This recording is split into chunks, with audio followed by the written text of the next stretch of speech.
It's game time. And if you've got a hunch about this NBA season, you could turn it into a big win on FanDuel. Because right now, new customers can bet $5 and get $300 in bonus bets if you win. Ooh, that guy's hotter than a microwave burrito. Now that's a red-hot hunch. 21 plus and present in Ohio. Must be first online real money wager. $5 deposit required. Bonus issued is non-withdrawable bonus bets that expires 7 days after receipt. Restrictions apply. See full terms at FanDuel.com/sportsbook. Gambling problem? Call 1-800-GAMBLER. Welcome to Mind Love, episode 316. Today's episode is all about liberating your mind, body, and spirit. How giving up alcohol unbottles your true potential. And I know that if you're someone who's like on that cusp right now, like you and I were for a long time, that some of these phrases can sound like platitudes or like, oh, way to go, Pollyanna, like good, great to have on your rose-colored glasses. But the thing is, I was a pessimist. I was a victim. I was not the joyful and positive focused person that I am today when I was drinking alcohol. And when I stopped, something shifted to where things that used to bother me no longer frustrate me or upset me. And things that I used to think about and worry about no longer grind my gears. And that's a really powerful place to be. So to be in this place where I was very negative, I had one specific outlook, and now to feel a different way, I don't want to unfeel that. Turn up your frequency with Mind Love. Bite-sized brain hacks for seekers, dreamers, and doers.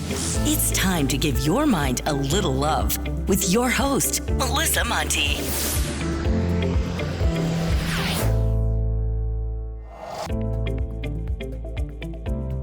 If this is your first time giving your mind a little love, don't forget to hit the subscribe button. Mind love is a habit, and the more you give your mind that love and intention, the better you'll feel about yourself and your life. Plus, it's really a win-win because more subscribers means Mind Love attracts even more amazing guests to bring you their wisdom. So don't forget to subscribe. Have you ever wondered who you might be without the crutch or the pull of alcohol? It's a question that might make you squirm a little, but it's worth sitting with. What if that glass of wine or that bottle of beer is actually bottling up your true potential? I never considered myself an alcoholic. Although, if you had made a montage of nights in my 20s, you might think I was. But over the years, I had fine-tuned my relationship with alcohol to the point where it felt like I had it all under control. But then I started to wonder, was it really worth all of that mental gymnastics? Deciding which nights to drink, how many drinks to have, even comparing my pace with other people at a social gathering. It was like this endless loop of questions and calculations. Well, my breaking point was the day before my firstborn turned 6 months old. As I poured myself a glass of wine to sip while cooking dinner, a ritual I considered self-care somehow, I looked over and I saw my son watching me intently. And that's when it hit me. I was setting his normal. I was shaping his perception of what's acceptable and what's not. That's a heavy responsibility, to say the least. So I made a choice. That glass of wine would be my last, at least for a while. I committed to 30 days alcohol-free, sometimes telling people it would be a year or 90 days, really just depending on how strong or vulnerable I felt in that moment. I knew I wanted to go at least a year without alcohol, but I didn't want anyone to talk me out of it. I also didn't want to fail publicly. Well, eventually, something crazy happened. When I reached that 1-year mark, the idea of picking up a drink felt crazy. I'd gotten so used to feeling good, so in tune with my body and mind, that the question of whether to drink or not shifted from being about the present moment to being about my future self. I know what it feels like to wake up with no alcohol in my system, and it's too good. By the 1.5 year mark, I stopped even really feeling tempted at all. I don't have to talk myself out of anything anymore. At this point, my thought process really is, why would I want to ingest any amount of poison, ever? Especially considering the process I go through just to find a non-toxic face wash I approve of. So consuming 8 ounces of ethanol, not going to happen. And you might be thinking, Well, that's great for you, but this is how I unwind and enjoy life. And my social activities are centered around it, so it's not really that feasible. But here's the thing. If you had told my 28-year-old self, or even my 30-year-old self, that I would be totally alcohol-free within a decade, I probably would have thought you had the wrong girl. If it's possible for me, it's possible for literally anyone. But don't take my word for it. Just allow the question to simmer for a while. If it's a path for you, stay open to the idea. You'll probably know when you're ready. You might need to give yourself a little push. But until then, just listen to our conversation and see if anything resonates. And I don't mean to sound judgy by my alcohol is poison comment. I'm just trying to illustrate to you just how much my mindset around it has changed. I loved wine for years, and now it just doesn't have the hold on me that it used to. And to me, that feels like freedom. Freedom I didn't even really realize I needed or wanted. So our guest today is Amanda Kuda. She can attest to the fact that you don't need to have a drinking problem for alcohol to be holding you back. Like a lot of successful young professionals, her life was basically a carousel of opportunities to drink that ended up leaving her feeling unfulfilled in her spirit, her relationships, her career. She didn't hit rock bottom or need a recovery program, but she did need a change. It was only when she tried dry January that she realized sobriety was the linchpin to a better life. In a culture that treats alcohol as a cure-all to subdue anxiety, grieve, celebrate, she found that cutting it out helped her reach her true potential. Now she's an alcohol-free lifestyle expert and coach, helping ambitious, soul-centered women stop drinking and start manifesting the life they desire and deserve. Her first book, Unbottled Potential, Break Up with Alcohol and Break Through to Your Best Life, hits shelves today, October 3rd, 2023. We'll be talking about how to align actions and decisions with personal values and desires. So 3 key things we will learn are the connection between alcohol and identity, the real myths of moderation, and how removing ineffective things from our lives can create space for positive growth. Before we go deep today, I want to give you a little gift, and I want to give it to you every single day. It's called the Morning Mind Love. I know how life can be. You're all fired up after an inspiring episode, and then a new day or a new challenge comes at you, and it's just hard to keep up that energy. Well, the Morning Mind Love is kind of like an oracle from your higher self to help you start each day with a positive focus. Plus, when you sign up, you get 2 free gifts, a 30-minute binaural meditation and 30 days of journaling prompts to help you remember who you truly are. And it's all completely free. So join over 9,000 people and go to mindlove.com to sign up or text the word morning to 33777.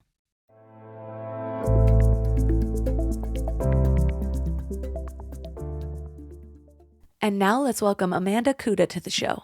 Well, thank you so much, Melissa. I'm excited to chat today. I know, I was reading through your book and I feel like we're the same person. From everything from all of your experiences of giving up alcohol to being a student of A Course in Miracles, all the things. I'm like, well, we can just hang out. I love that. We're kindred spirits. Good. I love, I'm on this podcast tour right now for my book, and I'm either having one of 2 experiences. We're kindred spirits, or the person wants to give up alcohol, and by the end, they're like, okay, I'm in. I'm doing this challenge that we're like making up on the spot. So it's been a really cool experience, either to meet a new soul sister or meet a new person who I'm changing their life as we're having a conversation. It's funny, when I was considering giving up alcohol, I had all of those social stigma things in my head where I'm like, well, who's going to hang out with me? Am I going to just be the bummer of the party, or are people going to be chatting about me behind my back? And then once I actually did confidently, it's like everyone had this secret desire to also give it up, whether or not they're willing to ever take action on that. Those are my side convos with people. So how did you do it? What's it like? Oh my gosh, I feel like I need to. Have been questioning my relationship, all the things. And I'm like, just go for it. Some of those people had those convos with me 2 years ago, and they're still kind of giving me the side eye. Everyone in their own time, though, because I think it's a really unique space where you make the conscious decision to give up alcohol outside of any rock bottom or need to transform. It's just this desire within you. And everyone's desire grows at a different rate. But the really cool thing about going first is that you get to be the permission slip giver. And though there are some like really scary things about going alcohol free when everyone else around you is drinking, it also like puts you kind of in this leadership position where you get to inspire others if that's something you're game for. For sure. And for me, it was interesting because when I look back at my whole history with alcohol, there were definitely periods of my life where I was a problem drinker. Like I had gotten injured, I had been way too wasted, all the things, but I had steadily made progress. The whole moderation game, the whole like just drinking less, not wanting to be hungover. So by the time I gave it up, I wasn't getting drunk anymore at all. And that only made it more difficult to make the decision because I didn't have a problem. But that was, or at least I no longer had a problem, but it still just felt like this anchor, like I was thinking about it a lot. And I love that you make the point that you don't need to have a problem with alcohol to quit drinking. So tell us about your story. Yeah, thank you for asking that. And thank you for highlighting that point because, I know that when someone starts to listen to a podcast about alcohol, going alcohol free or being sober, there might be this initial reaction of, oh, wait a second, that's not for me. But really, if you are someone who has big dreams and desires, you want a deeper spiritual connection, you want a better life, you want to feel more fulfilled, and want to have closer relationships and connections, this could be a game changer that is simple but not easy. And let me be very clear that is not how I looked at it originally. I also, I had my kind of rite of passage party girl days that were probably problematic drinking, but it was so expected and acceptable for someone that age to be really going out and tying one on and partying. And then kind of like you, I got to like my late 20s, early 30s, and I really cut back on drinking, but there was just something still that told me this wasn't the path for me. And yet, because I didn't tick the boxes of a problem drinker, I didn't tick the boxes of alcoholism, I didn't tick the boxes of rock bottom, I kept kind of backpedaling and being like, well, no, I don't have to quit drinking. And I didn't have to. I just at some point decided I also didn't really want to either, let's be clear, but I desired to. So I think there's a difference between want and desire and need. And I had this desire in my heart that there was something missing in my life. And no matter what I added to my life, that it wasn't going to be complete if I kept this behavior that was kind of dragging me down. So to kind of go back and tell a little bit of my story, I don't have anything exceptional in my relationship with alcohol. Alcoholism does run in my family, so that could have definitely been a fate of mine had I kept down the path. But I was a normal, average, run of the mill party girl drinker. I started drinking in my late teens as a way to fit in because I was kind of that awkward, girl who hadn't come into her own. Also, very drawn to I was always a witchy kid and always remember feeling quite different from everyone else. And I was drawn to these other ways of thinking. And I could tell that I didn't quite perceive and see and experience the world in the same way that some of the kids in my very small farm town did. And so I, found a way to fit in through alcohol that kind of quieted the voice of anxiety in my head and also kind of gave me the permission to go out and go into some of these parties where I didn't feel like I fit in necessarily.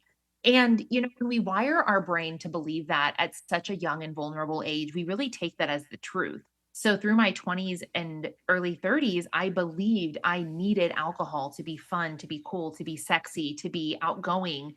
And there was a part of me that was very terrified to go back, take away this behavior, take away this outlet, because I didn't know who I would be without alcohol in the picture. And yet I sensed that it was holding, I started to sense in my, kind of during my early 30s, I started down this kind of more spiritual awakening path. And I started to sense that alcohol was keeping me from truly, truly experiencing the benefits of all of these things that I had brought into my life: meditation, journaling, breath work, going to workshops and doing yoga and all of these beautiful practices that just didn't quite feel like they were sinking in. And finally, I just kind of threw up my hands and decided, okay, I'm going to test the waters. I'm going to take a break from alcohol. And 7 years later, I haven't had a drink since, and this is my career now. So kind of a wild path to get here.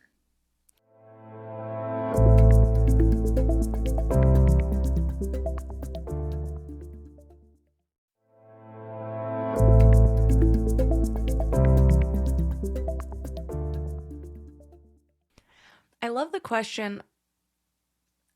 You didn't know who you'd be without alcohol. And it's funny because in the beginning of that question for me, it was a little bit of fear. But Yeah. what really pushed me was that same question. Who could I be without alcohol? Like, what's really waiting for me there? What's the potential that I'm holding myself back from? And so it's like I had to have that question and I had to sit with it long enough for it to do its own evolution before I could step into that.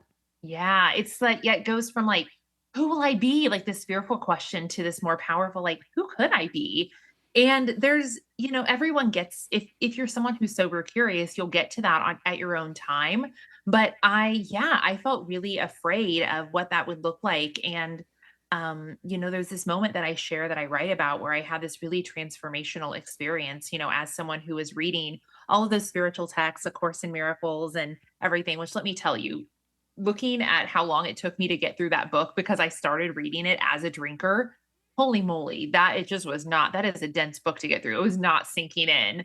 But I was really trying to step into these spiritual practices. And one day I was in the shower. I had already stopped drinking at this point, but I didn't know for how long and what the purpose was.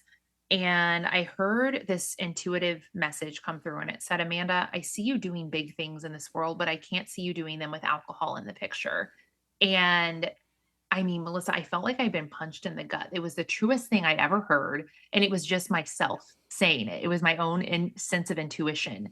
And I had no idea what that quote, big things was, but I believed it so intently that I'm like, I have to keep going down this path because that felt so true that if I don't pursue it, that I'm going to wonder my entire life what I missed out on by going back to this behavior that is drinking culture. Yeah, I also was really affected by the wine culture propaganda. So just letting that go, I'm like, I can't let go of alcohol because then I have to let go of the memes too. How am I going to do that? But it started to hit differently when I became a mom because at first, I remember one of my friends actually told me, she said, like, something about how her husband said, like, how are you a bottle deep at 5 o'clock when I'm coming home? Like being concerned. And it's like, you be home alone with two twins all day.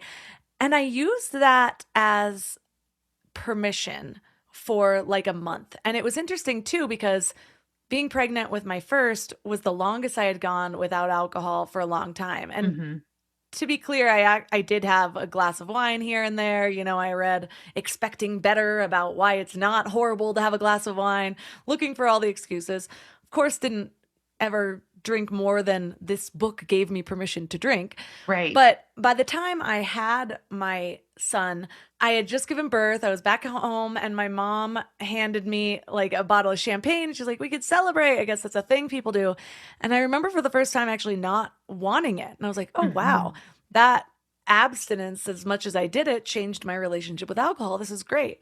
But then I was at home and I was taking long walks with my son, and then somebody had left some hard ciders over, and then I started having like a half of a hard cider a day, and I'm like, so cool, I don't want more than this. But then before I knew it, I was finishing the hard cider and I would want another one, and then I was like expecting to have a glass of wine at dinner, and I was like, wow, that came back really quickly. There was no reset there whatsoever. And so it was when my son turned 6 months though, I don't know why, but his 6-month birthday, I was just like, okay, I'm gonna not drink anymore. And I was telling people it was a challenge, but there was a big part of me that was like, is this the initiation for me of finally not drinking? But I didn't want to express that because I didn't want to fail publicly. So I had like my own internal goal and I had my external goal. And then I just kept extending it, similar to your story. But the big motivation, my big why underneath all of that was that I know that my regular habits are going to set the default for my child. And Mhm. so it wasn't just about me anymore. And I think that's what I needed, where I was like, all right, I don't want him to see mommy and daddy having a beer and wine at 5 o'clock every day. I don't want that to be his normal. If he does that on his own, sure, but at least he's starting from a clean slate, not like this deep groove that I've been digging out my whole Yeah, life. totally. And I think it is a rite of passage. I'm not like a tell your kids not to drink, because I think the abstinence conversation in any child to adult rite of passage can be kind of like, oh, kind of dangerous because it's, lacks information. But the thing that I'm finding really interesting and disturbing is seeing, on like TikTok or Instagram, I'll see these videos that people are capturing of their kids. Like they're really upset and their kid brings them, not a cocktail, not like a mixed cocktail, but their wine or their glass or whatever they keep their mommy juice in. And I'm like, wow, look at the message you're sending to your kid. Like that is getting into their little brain and they're understanding that in a way that you can't even possibly perceive. And I think it's something that we overlook, how much those things trickle down to our kids, even if they're not physically drinking, they're mentally receiving messages about it. And that's one of the things you talk about in your book is really understanding your subconscious relationship to alcohol. And as you Mhm. said, a lot of people don't even get that they may have had messages from when they were a toddler watching mommy drink. And Mhm. the interesting thing is I've seen the culture shift quite a bit. Like my mom has her own like retired women's drinking multiple nights a week club. They literally Uh-huh. live in a community that's called a social club, and there's like there's stuff going on every night. It's for retirees. And but I actually am thankful. I didn't My stepdad's Italian. He drank wine and whatever, but it wasn't a nightly thing at our house. Mhm. Yeah. I feel like that's changed a lot over the years. Like for Mhm. most drinkers, it seems to be a nightly thing. Like maybe it's the rise of social media, but maybe it's all those memes. Mhm. But people are really embracing their relationship with alcohol and adding this humor factor to it that I feel like has really increased the usage of it for most families. Yeah, I think it's, I would love to see the statistics over time, but the thing is people lie about it and they forget about how much they're drinking as well, or they misrepresent it to like make themselves feel better.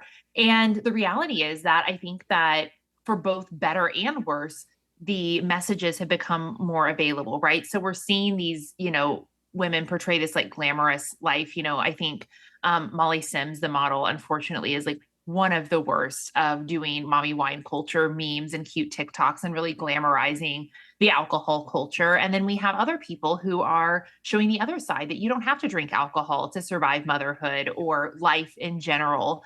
And I think that it's a really unique time where we get to choose which messages we're going to accept, except both of them can be um very seductive, the especially the ones about needing wine, deserving a cocktail or whatever it might be to escape your reality or to have fun, or for whatever reason you've received that message. I think that yeah, I would probably agree that a lot of people have gotten into these more nightly habits because it looks like a lot of other people are doing it, and they are.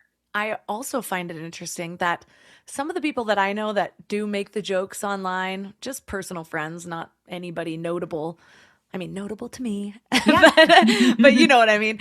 Right. And so they'll be posting kind of funny wine things, but they're also the people that have confided in me that they're reconsidering their relationship with it. And so it's just like anything with social media. It's like your highlight alcohol reel versus questioning, because if you are close enough to it that you're celebrating it publicly online, you're probably also, or you might also be questioning it in the dark corners of your Uh-huh. life, And one of the things that you talk about, and a lot of those people are on the moderation track. But tell me about the myths of moderation. This is something I really love to talk about because we, especially those of us who are kind of trying to switch from point A to point B of being a heavier drinker to wanting to moderate, we make moderation this holy grail. Like it's the end all be all. If we can just become a light social, casual, every now and again, take it or leave it type drinker, then that's what we want. And that's what I certainly wanted for when I first started exploring my relationship with alcohol. And let me tell you what, I had the alcohol memes and the wine t-shirt or whatever else. Hell, I had a dog that was named Martini. That's like what my that is how like much I really value that part of my persona. And when I started wanting to change that relationship, my number one go-to was if I can just get to moderation. But the thing is, alcohol, even if you're not addicted, it is a habit forming substance that by nature is not meant to be moderated. We are fed these lies, are fed these pleasantries of drink responsibly from alcohol companies, but that doesn't help them. It doesn't help the alcohol company one bit if we moderate our drinking. And so having this lifestyle where we're hoping that we can moderate a substance that is habit forming is really, really hopeful, because once you have one, just kind of like you were experiencing with the hard cider, once you have a half of one, then you're like, oh, might as well have the second half of it. And then your brain starts to function differently. So it's no longer about willpower because your willpower has been depleted.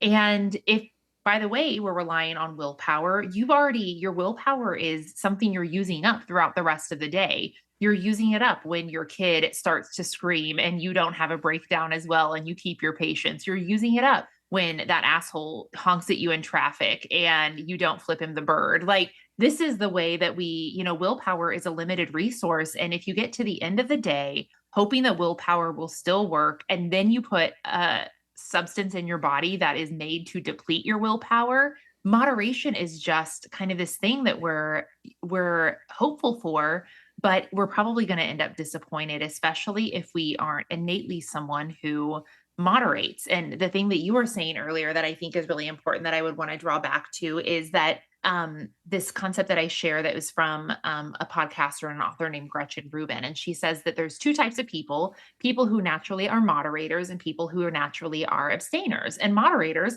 just naturally moderate. It's not something they really have to try for. And they do better if they get to choose. Whereas for me, I am an abstainer and I don't do better if I get to choose, because if I get to choose, I'll always choose more. More is more for me.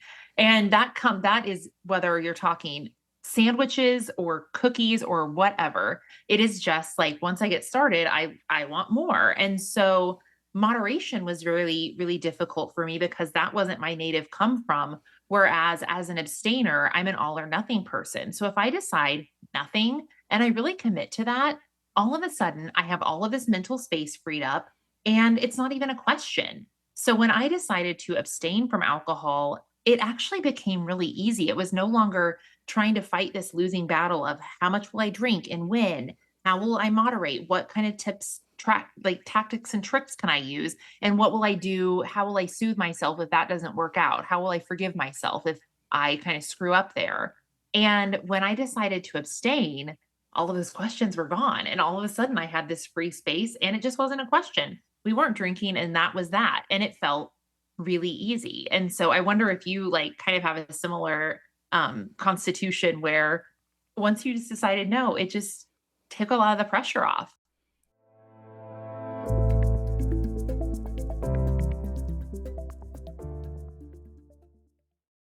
You know what's funny? We spend so much time feeding our minds, reading books, listening to podcasts, learning new things, but then we grab whatever's convenient to feed our bodies. And I get it. Life is busy, and sometimes a drive-through feels like the only option. But that's why I take Field of Greens. It's a greens powder made with whole organic fruits and vegetables. No extracts, no lab-made stuff, and just 1 scoop a day gives you simple, real nutrition. Field of Greens feeds your body with fruits and vegetables medically chosen to support your heart, vital organs, and immune system. And let me tell you something. Since I started taking it, I've noticed these little changes that show me how nutrient depleted I must have been before. Like the ridges in my nails, gone. My sleep, so much better. And my stomach just feels happy. You know that dreaded afternoon crash that has you reaching for more coffee or sugary snacks? Well, that's not happening for me anymore. When your body is actually nourished, it runs so much better. I've tried other greens powders before, but Field of Greens is genuinely different. The quality is next level and you can taste it. It's become my go-to, especially on those days when my eating isn't exactly Instagram worthy, because we all have those days, right? And here's the thing. They are so confident that you'll love it too, that they offer a 100% money-back guarantee. That's how much they believe in their product. So I got you 15% off your first order and free rush shipping. Visit fieldofgreens.com and use promo code MINDLOVE. That's promo code MINDLOVE at fieldofgreens.com. fieldofgreens.com. We're all searching for something better in life, right? Better habits, better mindset, better relationships. But when it comes to hiring, searching isn't always the best approach. Instead of searching, why not match? That's where Indeed comes in. If you need to hire, you need Indeed. It's your go-to matching and hiring platform with over 350 million global monthly visitors. Their matching engine helps you find quality candidates fast. And I mean really fast. Did you know that in the minute I've been talking to you, 23 hires were made on Indeed worldwide? That's what I love about Indeed. It's like having a mindful hiring assistant. Instead of getting overwhelmed by endless resumes, you can schedule, screen, and message candidates all in one place. The platform actually learns your preferences, so the more you use it, the better it gets at finding people who align with your vision. And get this, 93% of employers agree that Indeed delivers the highest quality matches compared to other job sites. That's why more than 3.5 million businesses worldwide use Indeed to hire great talent fast. I just love that it keeps all of my hiring processes organized. I can do everything right there instead of having spreadsheets and notes and video call links. And listeners of this show will get a $75 sponsored job credit to get your jobs more visibility at Indeed.com/mindlove. Just go to Indeed.com/mindlove right now and support the show by saying that you heard about Indeed on this podcast. Indeed.com/mindlove. Terms and conditions apply. Need to hire? You need Indeed.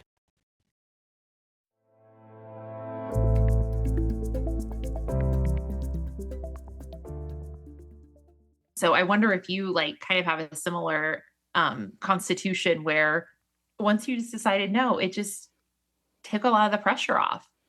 Yes, 100%. I had tried all of the moderation techniques. It's like, only drinking on weekends, only drinking one weekend a night, making sure I only drink one day a week, like trying all the patterns of it. Well, there's this thing on Tuesday, so it'll just be one day a week. Or I'll have water in between every single drink, or I'll make sure that I'm only drinking on a full stomach and no more than 2 glasses. And there was something that rang in my mind. One of my good friends her name is Bridget Fedesi, and she has her own following over there, and but she stopped drinking completely. And I remember thinking she was nuts. My friend and I that were good friends with her, we actually had those conversations. Well, guess we're not seeing Bridget anymore. But then she was like this secret idol in my head. Like, how did you do that? And so I remember one time having a bad experience with alcohol. I was in New York. We had moved there for a couple of months, and I went to this event by myself. My husband was at home. I swear I only had one drink, and I must have actually been drugged. I had to have been. And I got a drink from somebody else, but I woke up in the hospital. And I guess I was like wandering the streets, and I was like, I got there late. I know I only had one. Like I had a high tolerance. I would remember if I was having a lot of drinks, and woke up in the hospital. And he knew my habits of drinking. Like I was a heavy drinker. I wasn't used to getting blackout, but it wasn't impossible either. And so I was so bothered that he was kind of giving me the, well, I don't know about that. And I'm like, no, I swear.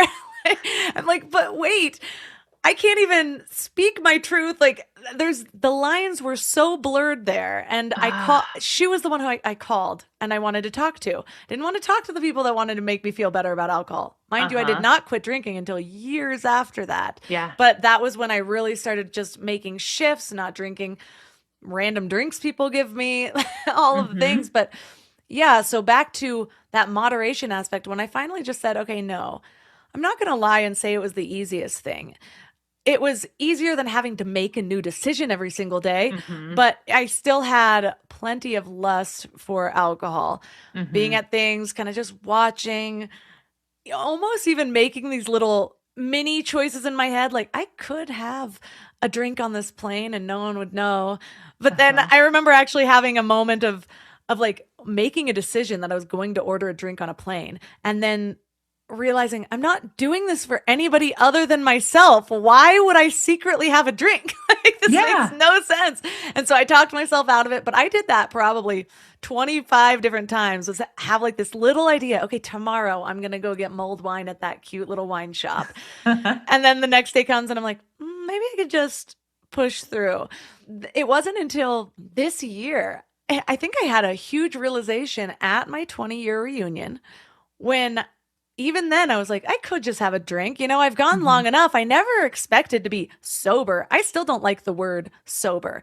Yeah. I often ask myself, why do I have to be the sober one when you're the one that's why can't you just be the drunk one? You know, like I'm just not intoxicated. Why do I need a label for not doing something? Yeah. And so I even thought I could have a drink, and something about that permission made me feel better. And then I got there and I was having so much fun dancing my butt off, watching everybody else slowly become slower, watching how the certain people that were clearly drunk were actually becoming the outcasts because no one could have a real conversation with them. Yes. Or people were like side-eyeing the person they came with.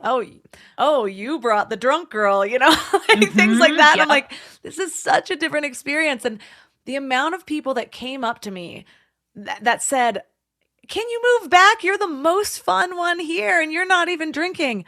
It was a lot, like over 10. And that was a moment for me that was just like solidified. I'm not going to have any of these thoughts like, oh, I could here and there. I mean, I still could, but I just definitely don't need it. Yeah. And it's interesting too, because even the people I know that maybe will have a drink once a week, my mind is just totally transformed to where I'm like, yeah, but I feel so good. Why do I want a little bit of poison? Like I think of it so differently now that it's not even a question. I think that's the key, is that if we allow ourselves to think about it a little bit differently, and these are some of the exercises that I teach, you know, to my clients and my students and within my book, that if we get out of this kind of like brainwashed state that we've gotten ourselves into with alcohol, then we just even start to shift the language. So one of the things that you were saying, Melissa, is I can have a drink. You could, you just choose not to because you don't want to. You don't want to feel bad, or you don't want to be the drunk girl at the party, or the one who can't, you know, whatever it is. And I think that's one of the most important things. I went on a trip recently with a girlfriend, and she decided not to drink. But I heard her telling someone, oh, I can't drink right now. And I'm like, whoa, no, that's not true. You can drink. I want you to, and you certainly don't have to not drink because I'm here, because I'm a big girl. I can figure it out.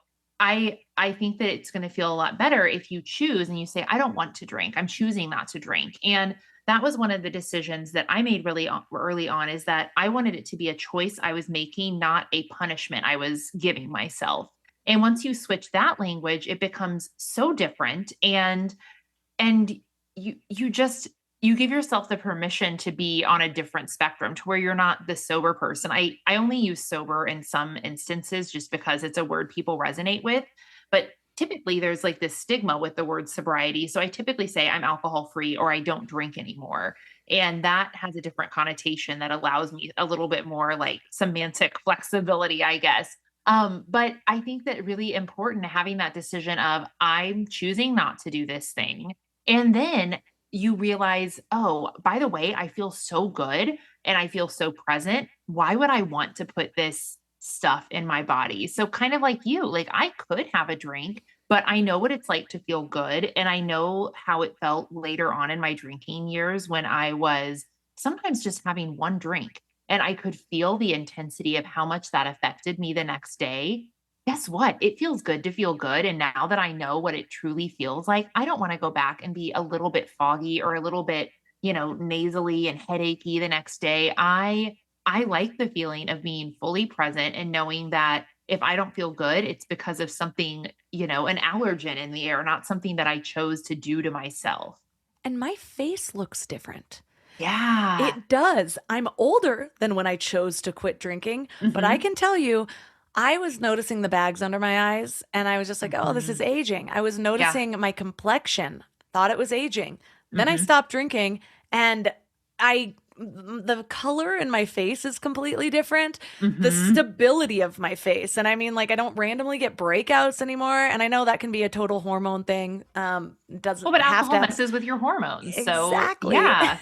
And so it's just nice not wondering what something is. It's like this is a natural progression. I'm fine with aging. I don't Yeah. do Botox anymore. I went through that phase, but I'm just like, yeah, let's embrace it all. If I'm not putting poison in my body one way, I try to keep it out in all the other ways. But there's the wondering. Like there was that nagging feeling so often that I refused to look at, where I was just like, well, what is this? Is it the alcohol? Or I could tell I looked different when I was hungover. When I had more than 2 drinks, it was just a little bit more puffy. And so, there's that. Even the times I've been most tempted, it's like, I don't want to feel that way tomorrow. I remember hearing at one point that drinking today is borrowing tomorrow's energy. And I'm like, I can't do that to future Melissa. She's better than present Melissa. Yes. It's so many different ways in which we can like shift. And I know that if you're someone who's like on that cusp right now, like you and I were for a long time, that some of these these phrases can sound like platitudes or like, oh, way to go, Pollyanna. Like good, great to have on your rose-colored glasses. But the thing is, I want to share that I was a pessimist. I was a victim. I was just a person who I was not the joyful and positive focused person that I am today when I was drinking alcohol. And when I stopped, something shifted to where things that used to bother me no longer frustrate me or upset me. And things that I used to, think about and worry about no longer like grind my gears. And that's a really powerful place to be. So to be in this place where I was very negative, I had one specific outlook, and now to feel a different way, like I don't want to unfeel that. And I would never have known what that felt like unless I would have taken the sleep. And so I know that for someone who's still kind of maybe in that like more negative, pessimistic, frustrated place, it can seem like, wow, well, that sounds really great for you, but I don't believe that's possible. I didn't either. And it just kind of naturally happened. And once I saw it, I could not unsee it. And I think I don't know if you have that same kind of experience, that it's almost inexplicable, but it just happened. Your life got better. I was on the self-development journey, spirituality journey, quite a while before I allowed myself to honestly look at my relationship with alcohol or what that alcohol did to me. And so, yes, I was so attached to it. There was always this voice that wanted to knock down all of the little cliches. Yeah. What I found is, so I was, like I said, I was on that self-development journey. So I was already used to at least trying to turn my mindset around.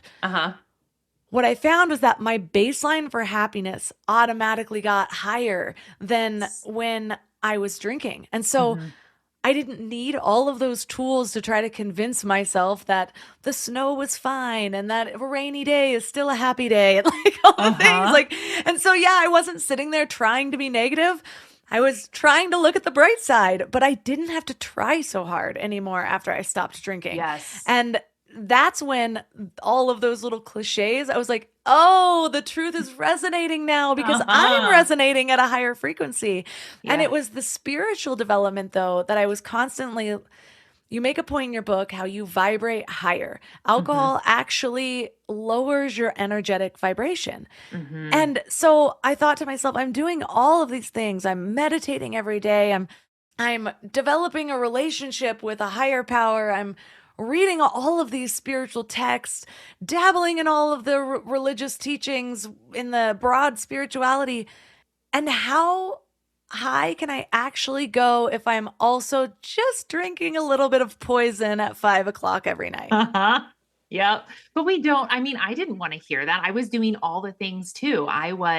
We were probably sitting there reading the same books. And I even remember, I am a student of Gabrielle Bernstein. She's someone who I really admire her work. And in her book, Spirit Junkie, she talks about how she had this reckoning where, her inner guide said to get clean, and she was drinking and doing cocaine, and you'll have a life beyond your wildest dreams. And I remember reading that and thinking, oh, that sounds so great. But also, I'm not addicted and I definitely don't do cocaine. So I should probably be okay. And I wrote myself out of it only to go down this path for a couple more, probably about a year longer, where I was still trying to talk myself out of having to quit drinking. But then I heard Wayne Dyer doesn't drink, Brene Brown doesn't drink. And it started to really add up that a lot of these people I admired had broken up with alcohol. And then I was kind of having that same experience as you. I was doing all of the things and adding all these things into my life and kind of working, but if I'm being honest, they weren't fully taking force. And there's this quote by James Clear that he wrote Atomic Habits, which most people have probably read by now. And he says, nothing is more effective than removing the ineffective. And that kind of clicked for me. It wasn't about how many things you can add to your life. It was about, what if you have this one thing that you're clinging on to? And if you remove that, the most ineffective thing, all of a sudden, everything else would sink in even more deeply. And that's kind of what you're talking about and what I experienced, that all of a sudden, all these practices just hit. And they made sense before, but now they were happening. And so everything just had a bigger magnitude. And that's because I had allowed myself to vibrate at the level energetically at which all of the good things started to happen. I wasn't trying to force them to happen. They were just happening because now I was a match for them. I was getting out of my own way and letting myself vibrate at that higher frequency by removing alcohol. And by the way, not to say that alcohol is bad or wrong or evil, just the fact of the matter is it's a low vibrational substance. So it's going to lower you down. It's depressant. It's going to take you down a couple notches when you interact with it. Yeah, I wrote that quote down from your book because I loved it. And by the way, James Clear was on Mind Love, episode 109, if you want to go back to that and listen. Hey, James Clear. But that was what was happening to me as well, where I was living in LA at the time, or not when I gave up drinking, but before that. And I was doing all of the things, going to so many different events. And I just wanted to have one of those transformative experiences. And I had them before, transcendent experiences, but it was always on a plant medicine. And I'm like, this has to be possible without this. And I didn't experience it without some sort of help, medicine, until I stopped drinking. And I've had multiple of those, usually in meditation, but even twice on just random walks where I just had this totally spiritual experience. And I'm not sure if that could have happened for me, at least, if I was still on alcohol. Because like I said, I felt a very extreme shift to my baseline when I really settled into the feeling of, this is me without alcohol. That's not in my system anymore. And so what I have found, as we talked about, where there's that abstaining thing, I've gone down a vegan path, and now I'm on I actually completely swapped my diet to the animal-based path. Yes. Well, just learning different things at what was working for me. I've had a lot of experiences where I didn't understand my baseline until I was actually willing to give something up. That happened when I got off Adderall. It happened when I switched from being vegan. I'm sorry to all the vegans out there. I get that some people It works for some people. It doesn't work for everyone. Did not work for me. I thought it did for a while because in the very beginning, it sort of cleared certain things up. I think it was one of the things that healed my relationship with food because I really started to understand health. Yeah. But I was, again, unwilling to look at certain things like joint pain. I didn't realize I was experiencing so much fatigue until I switched my diet and found my new baseline. That same thing happened when I gave up alcohol. And I was like, oh, this is what I feel like without this constant effect in my body. And so one of the things that you talk about where you mention all of these really poignant things about alcohol, how it steals time and energy, it clouds clarity, fuels self-doubt, reduces motivation, alters brain and body, lowers energetic vibration, stunts emotional growth, and erodes authenticity. And that last one, though, I don't think people understand their baseline until they have it clear. And so what are some of the signs that you've noticed that people can realize before giving up alcohol that might be a sign that they're out of authentic alignment?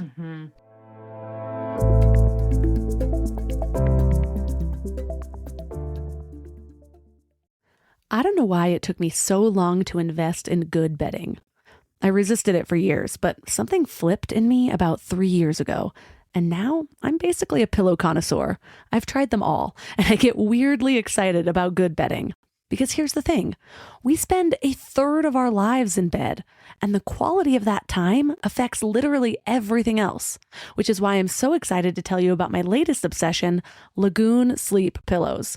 What sets them apart is their matching system. You take a quick 2-minute quiz about your sleep style and your preferences, and then they match you with your perfect pillow. I was matched with their Otter pillow, and I am so impressed. Lately, I've just needed more support, and this seems to cradle me in all the right places. I'm also low-key obsessed with their travel pillow, which I use for way more than just travel. I actually hug it, use it as leg support, and of course, take it on trips with me. Well, the secret is in their adjustable fill. You can add or remove it to get that perfect alignment for your spine. A study even found that the right supportive pillow can improve sleep quality by 63%. And Lagoon lets you try their matched pillow for 100 nights risk-free. Free returns, no questions asked. Falling asleep has never been easier. I toss and turn less and just wake up feeling refreshed every morning. Go to lagoonsleep.com and take their awesome 2-minute sleep quiz to find your match. Use the code MIND for 15% off your first purchase.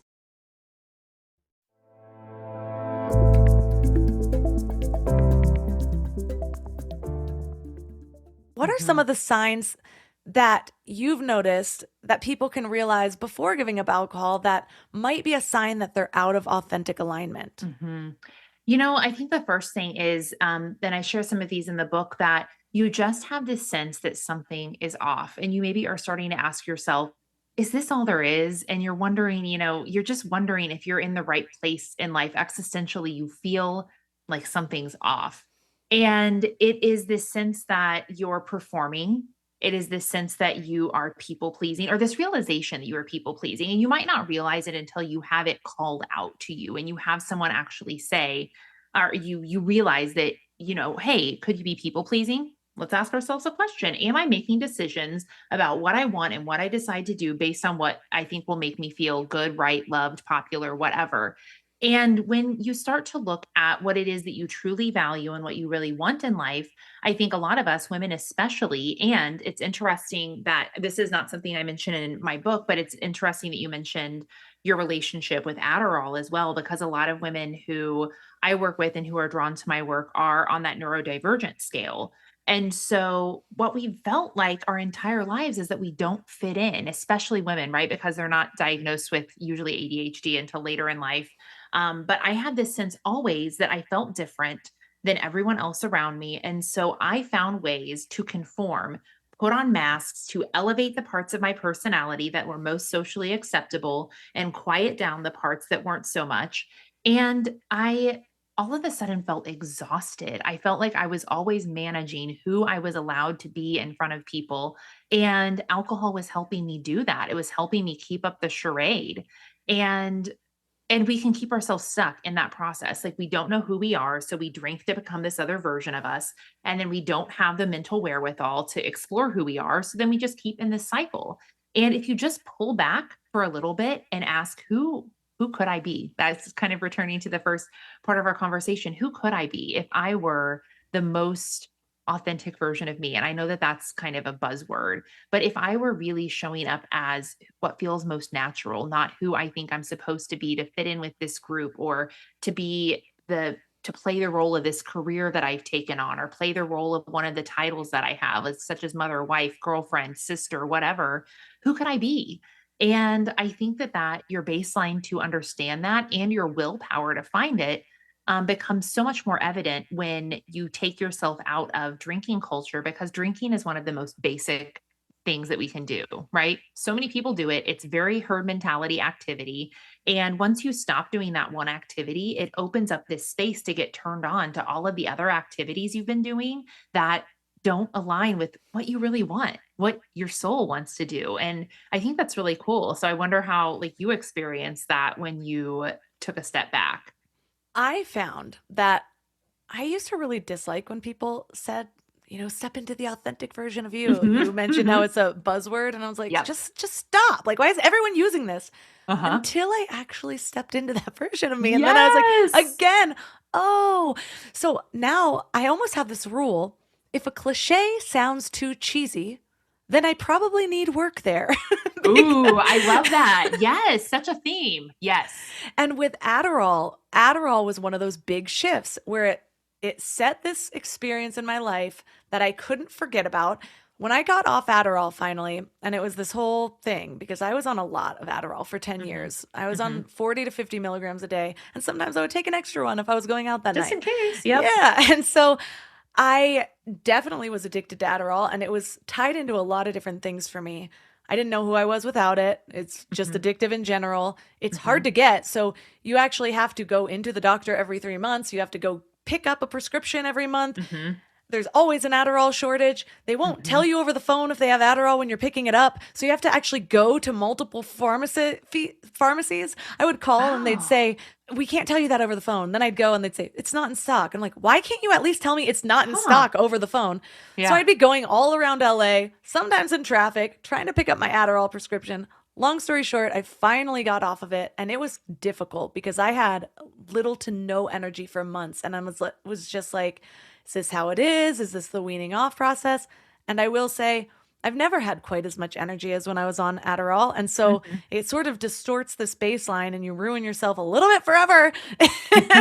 But what I found is that I remember this moment of I was just being really silly. And I've always kind of been silly, but there was some different characteristic to this silliness. Like I was more relaxed into it instead of performing. It was me feeling silly rather than just being silly for other people. And I have chills just talking about it right now because I just heard this voice that Adderall had stolen this big part of who I was for a long time. And then all of a sudden, this amount of tiredness that I was feeling, the less energy, I could relax into it. And instead of feeling like it was this weight on my body, it almost felt like this euphoria that I could just sit with. And I became really excited to rediscover the parts of myself that I had lost with Adderall. That experience stuck with me, and I held on to that when I was choosing to give up alcohol.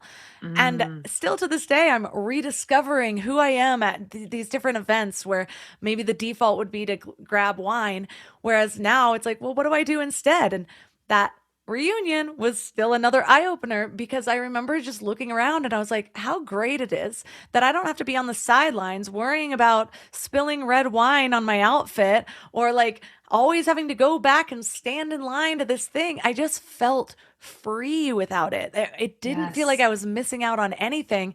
I actually really felt like I was gaining something without having that thing holding me back. Yeah, the first thing that you gain is just presence, right? You're more observant. You're able to be present and have conversations and just take in the things around you. But the other thing that you gain is this confidence of, hey, guess what? Even there are times where the awkward teenager in me comes out and it feels very vulnerable and embarrassing because I tried so long to bury her away. And the reality is she's in there. And there are some times when she comes out and it feels kind of weird and kind of vulnerable. And at the end of the day, though, I get to an end of an event or something like that. And I'm like, I did it. I made it through. And even if there's parts of it that I'm like replaying in my little anxious mind, I'm like, I still freaking did it. I did it and I did it on my own. And I'm really proud of that. And I think that the pride that you experience when you go through life experiences that you before told yourself that you could not possibly survive or manage or, potentially even thrive in without alcohol, that is a self-confidence boost. Like I am proud of every moment where I've made it through, quote unquote, made it through. And most of the times it's beyond made it through. I really enjoyed myself and walked away with some little miracle like to take with me. And that feels really good. And it far outweighs the feeling of checking out to avoid discomfort. And I really honor the part of me that did that for so long. But now I'm in a different stage where I just want to conquer these things. And it's still scary. Sure, I still get nervous sometimes and I still feel awkward, but it's a lot better than the alternative. You make a point in your book where you say that every choice you make is an energetic investment.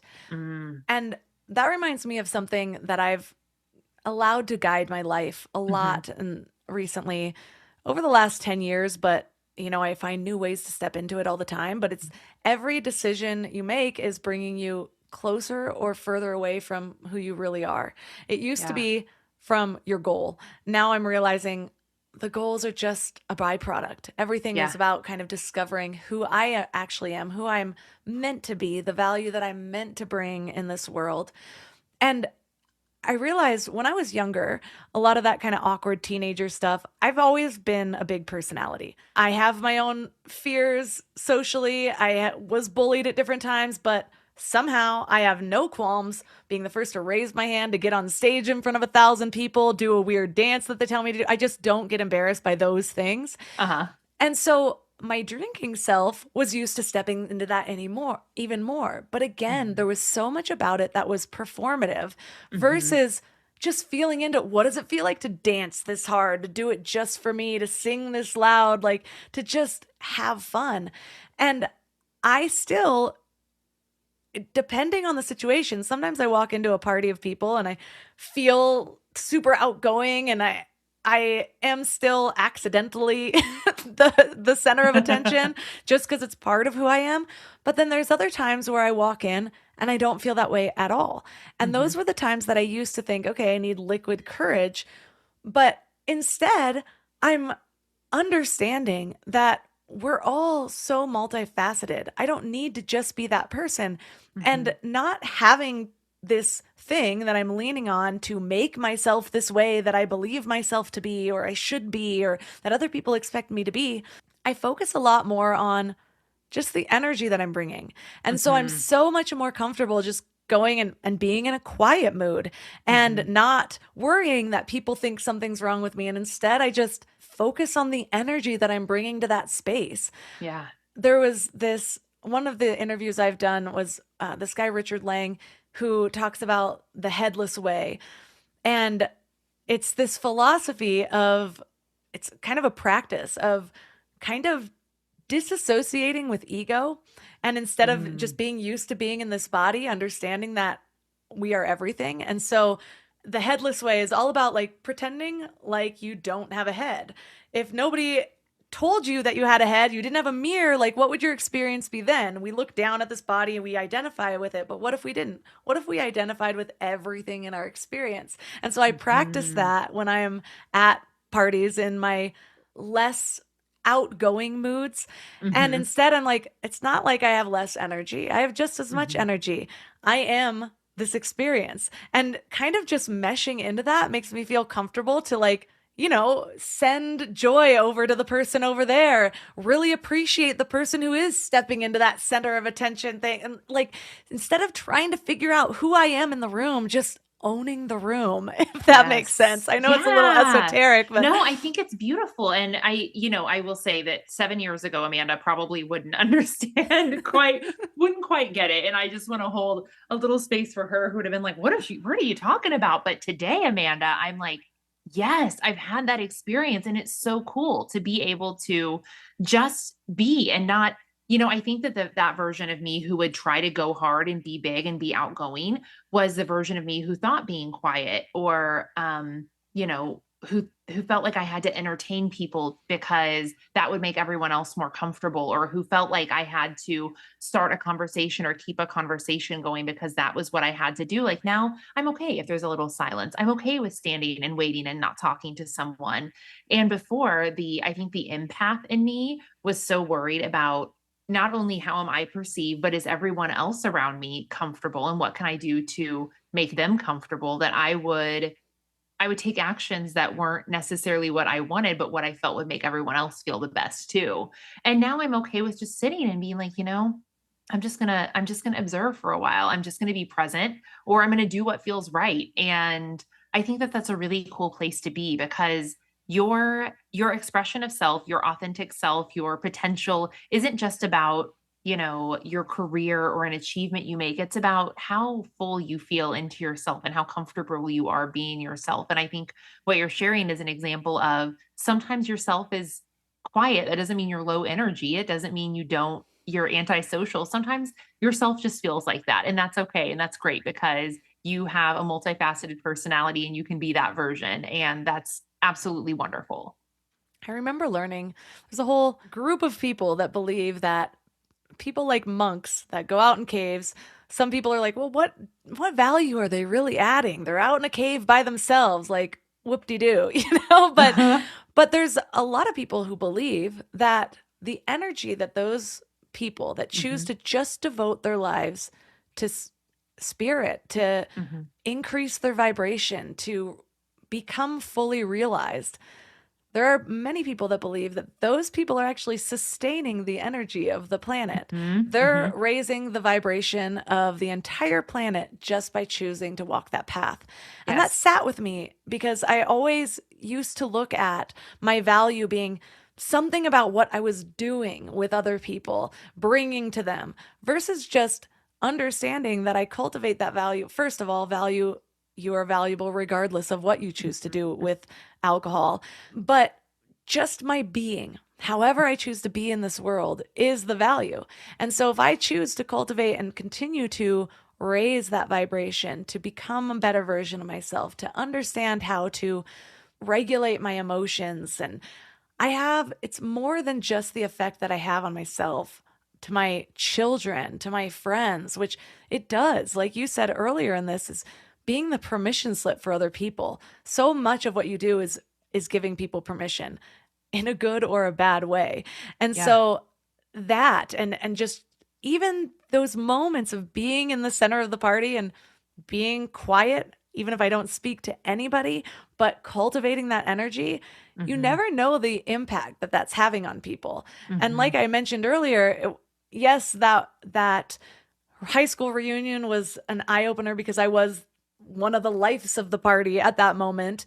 But I've had people make comments even when I'm being quiet. And I think it might even just be the confidence. It could be the energy. It doesn't really matter what it is. I know that the choices that I'm making day by day are having an effect on more than myself. And so as long as I know my intention, I am confident in who I'm being, I'm giving people permission to step into whatever that looks like for them as well. Oh, yes. And I really love that comparison to, they've measured frequency when people meditate en masse, that the frequency around the energetic vibration around them increases. And there was even studies that like gang violence goes down in areas where people are frequently meditating. And I don't even know where to cite them, but I have read about them and it's really miraculous. But if you just think, if I myself choose to vibrate at a higher frequency all of the time and I say nothing, do nothing, I just stand there, that is omitting off of me in some way, kind of like this like Care Bear energy coming off of you, right? And I've experienced that too, where people will say, wow, you just like, I feel really calm around you and I don't know why, or whatever it is that they confess. And even just having that positive trickle down effect on someone to like help them feel more positive or more calm is really powerful and cool. And I know that changing my relationship with alcohol and by removing it has been something that's helped me vibrate at that higher frequency and affect other people in ways that I might never know because some of them are so silent. In the beginning of your book, you talk about how can be problematic for people, like we both experienced, where it's like, well, I don't have a problem anymore. So it almost makes it more difficult to make that decision. And I love the way you framed it, where you don't need to have a problem. You had the sentence where you said, you don't have a problem, you have an opportunity. And that just changes it so much. It changes the energy of the question, because instead of feeling limiting, like I might have a problem, I can't do this whole aspect of life, there's another way to live. And there's other questions that you can ask yourself. You posed in your book, has alcohol become problematic in my life? Is alcohol robbing me of valuable time? Is alcohol depleting my physical and mental energy? Would life be better without alcohol? That was my main question. What would my life be? I was just curious, Yeah. So that's kind of what opened up the challenge. And so for listeners out there that might be just considering this, just sit with those a little bit. Yeah. And then I'd love to leave people with something to ground in what they learned today. And so for the people that are interested in potentially exploring this other side of life, how can you help them reimagine their life without alcohol in a way that maybe they haven't been able to see yet because of the really persistent conditioning we tend to get around it. You know, I would have you say that if you are someone who this message is resonating with, or you're listening to it kind of like, well, maybe someday, and you're doing what both Melissa and I did and kind of try and talk yourself out of it, the asking that question, what could the opportunity be with alcohol out of the picture? And of course, there's going to be the little devil on your shoulder that's like, well, of course, you're going to be a loser and you won't have any friends. Like that part of you is going to be really loud. But if there's another smaller, silent part that's curious and wondering, you owe it to that part. That part does not whisper to you at random, and it might be small and it might be little and it might be very quiet, but that part of you does not whisper at random. And you would be doing yourself such a service if you just listen to that part and give it a little bit of attention. And for me, that looks like, take some incremental breaks, not just a couple days, 30 days, 60 days, 90 days. I promise you can do it. I promise that no matter what you have on your calendar, that you will survive it, if not thrive through it without alcohol, but you will never know unless you try. And I don't want you to go through your life never knowing, because what I know now is so miraculous and so wonderful that I've made it my mission. Do you think that I wanted to choose this career? No, it chose me because I felt like I had this moral calling to share what I had realized and share what I had found out and share what I experienced, because I know that the world would be a better place if other people are encouraged to explore this possibility. So if it's on your mind, if you're even there's just a little tickle of a nudge, follow it. Definitely. And when I gave up alcohol, I'm a more girl too. Yep. Anything, it's like more of. And so I had a difficult time just saying no to something. So I allowed myself to splurge on all of the fancy mocktails, to just go for it with any drink at any coffee shop. So I was upgrading to the CBD version of the matcha latte plus this, like anything, because first of all, it was still less than the alcohol. Yep. Although I will say some of those mocktails got kind of rivaled the price. But what ended up happening was I spent tons of money the first month or two on all of the fancy, which there are a lot of really fun, fancy mocktail, alcohol-free things out. Spent so much money on those, but guess what? They're not actually addictive. And so once the alcohol was out of my system, I just naturally decreased those and spent less and less. Now I have no desire for alcohol-free wine at all. Yeah. It's like warm grape juice. Yeah. I have it like at a wedding, maybe. Like I will have it like for a champagne toast, but same. Like the other cool thing about mocktails is, they're about the same price because they have like adaptogens and all these great other benefits in it. So they're putting quality product in it, but physically you don't start to get numb. So while I might have had like too many vodka whatevers, you can only drink so many. I mean, for me, I can't drink a lot of sweet drinks or a lot of things that have like so much flavor. And so I can have one mocktail. I'm like, okay, that's about all I can handle. And then I'm done. And that's great. I got to have something fancy, or I'll have a dessert, a piece of chocolate cake. I definitely went down the indulgence train like you did. And I felt all the better for it. So even if you weren't saving like a ton of money, I think that just the mental bandwidth that you save is worth it. Definitely. And my other tip for listeners out there is brainwash yourself. I literally only allowed myself to read quit lit books. I read all of them. Yeah. I was listening to podcasts, just anything, listening to people talking about the other side of alcohol, because without trying, you will get all the propaganda for it. And so just consider that. Like any big change that I'm making, I call it brainwashing myself. I will inundate myself with all of the information towards why what I'm doing is the best decision for me. So if it feels difficult, it's because you're getting too much outside influence. Just put yourself in a cave, read Amanda's book, listen to podcasts, whatever it is. It's really helpful. So for listeners that are interested in finding your book and learning more about working with you, where's the best place for them to connect? Yeah, I'm all over the internet at Amanda Kuda. My last name is Kuda, Instagram, TikTok, sometimes, my website. And if this resonated, I feel like I really wrote from reading a lot of Quit Lit, a very unique approach to an alcohol-free lifestyle. And I would love for you to check it out if it resonates with you.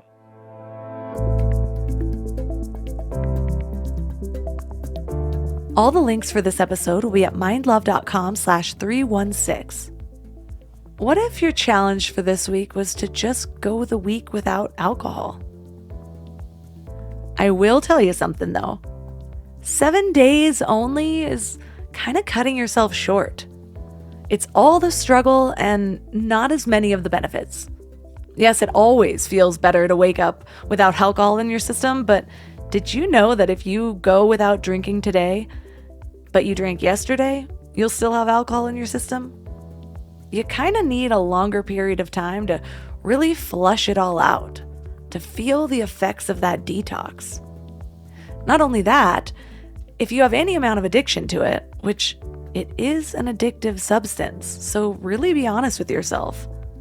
It seems so crazy how often people are like, oh no, I'm not addicted to it at all.